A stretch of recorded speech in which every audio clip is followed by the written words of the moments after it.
Assalamualaikum warahmatullahi wabarakatuh. Ini langsung aja ya.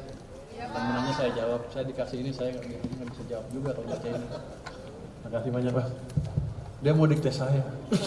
Wih, dikte gua loh. Gimana? Pertanyaan apa? Saya jawab aja sependek.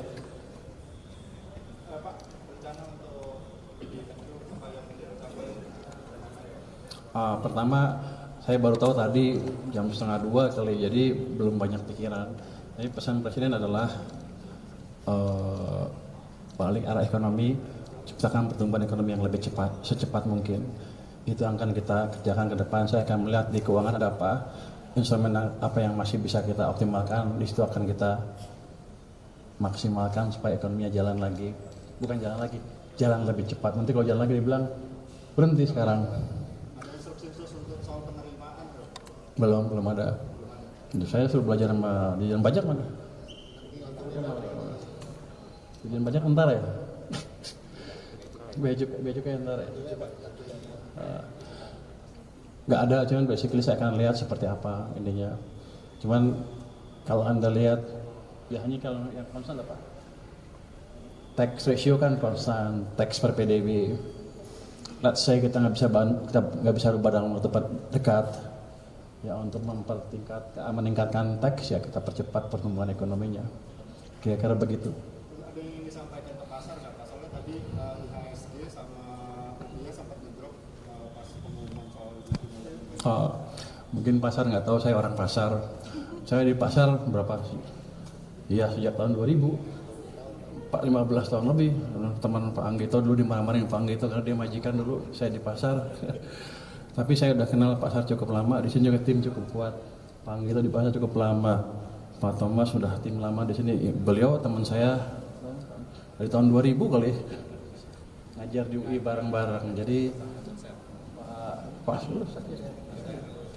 Pak Heru juga teman lama, ahli di bea cukai juga. Jadi kalau betulin, diperbaiki, dioptimalkan, rasanya sih kita punya instrumen yang cukup untuk memperbaiki secara bersama-sama.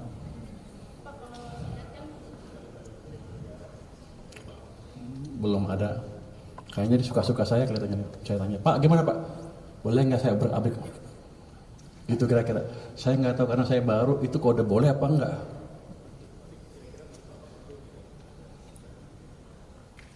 Di sini Pak. Kalau menurut saya, yang langsung di bawah Presiden seperti yang Anda dengar itu, di dunia itu nggak ada yang seperti itu. Kalau kita buat kita sendirian nanti aneh lagi. Jadi kita akan optimalkan sistem yang ada. Biasanya kalau kejelekan pemimpin baru gini, kalau pemimpin baru yang lama diobrak-abrik, buat baru lagi, soalnya mau bikin tonggak baru gitu kan.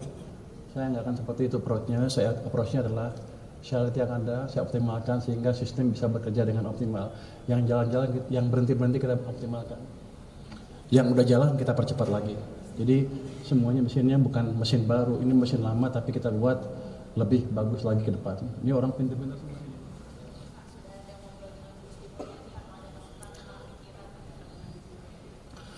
Kalau saya ketemu Sri Mulyani kan setiap KSSK 3 bulan sekali, kadang-kadang juga berapa bulan sekali ketemu ya di situ ngomongnya. Kalau untuk hari ini belum, karena saya juga baru tahu tadi jam 1 lebih.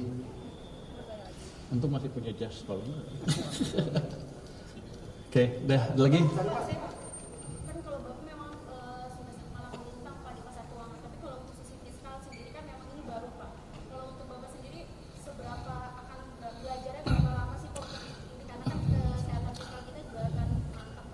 Anda dari mana? Dari IDN Times, Pak. Gimana? IDN Times.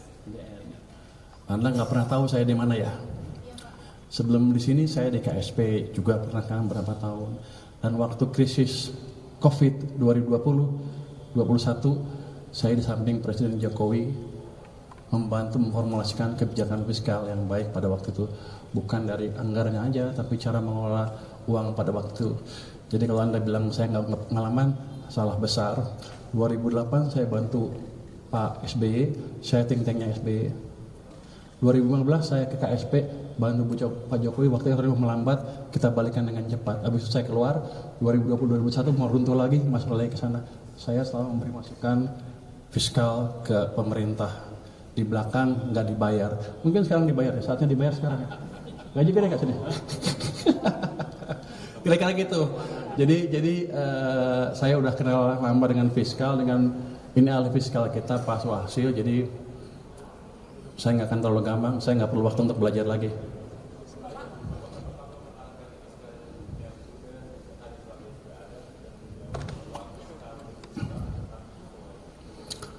Kita akan membuat fiskal mempunyai daya dorong yang optimal buat perekonomian.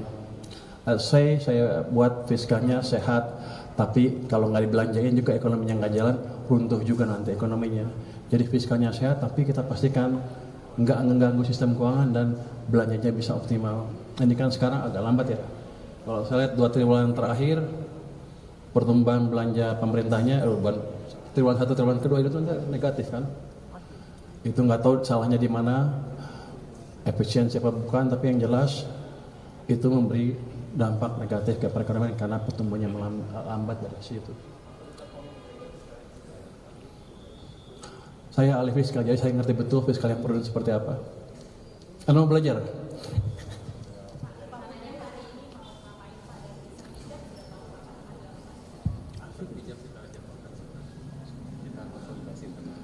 Saya nggak tahu tuh 1 jamnya kapan. Katanya ada konsultasi internal. Saya tanya tadi Pak Seknek, Seknek di sana.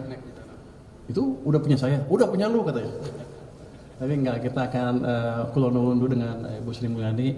Saya akan mempelajari pesan-pesan dari beliau untuk memperbaiki di sini kelemahannya apa. Pasti ada kelemahan yang pengetahuan itu amat berguna untuk saya dengan teman-teman sini lebih mengoptimalkan dorongan fiskal ke perekonomian.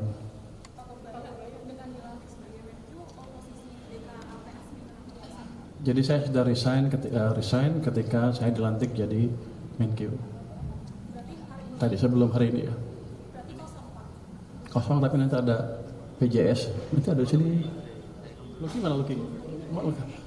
Nah beliau salah satu calon pejabat sementaranya. Karena saya di sini kalau sana kosong saya suruh aja dia ke sana. Tapi di sana masih ada anggota DK yang lain yang bisa mengcover pekerjaan ketua LPS. Siapa? Ada kedekatan dengan Pak Luhut. Saya dekat dengan Pak Luhut, saya dekat dengan Pak Hatta, saya dekat dengan Pak SBY, saya dekat dengan Pak Sete, saya dekat dengan Pak Jokowi, saya dekat dengan semua yang membantu membangun negara. Jadi saya ikut di situ.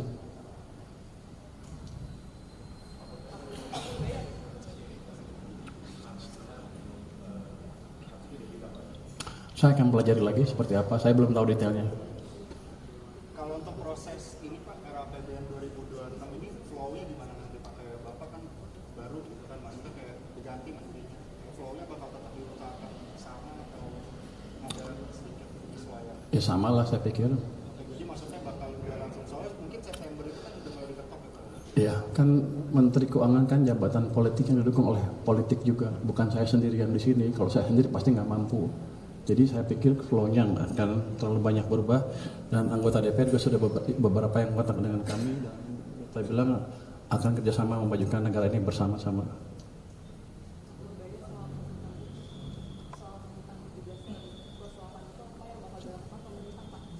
Tuntut apa? Saya belum pelajari itu, tapi basically begitu. Itu kan suara sebagian kecil rakyat kita. Kenapa? Mungkin sebagian ngerasa keganggu hidupnya masih kurang ya. Once saya ciptakan pertumbuhan ekonomi 6%, 7%, itu akan hilang dengan otomatis. Mereka akan sibuk cari kerja dan makan enak dibandingkan mendemo. Jadi maksudnya bakal tetap dikejar 8%? Bukan bakal dikejar dalam 8%, kita akan kejar secepat ciptakan pertumbuhan yang paling cepat seoptimal mungkin. Kalau Anda bilang bisa nggak besok 8? Kalau saya bilang bisa kan saya nipu. Tapi kita bergerak ke arah sana.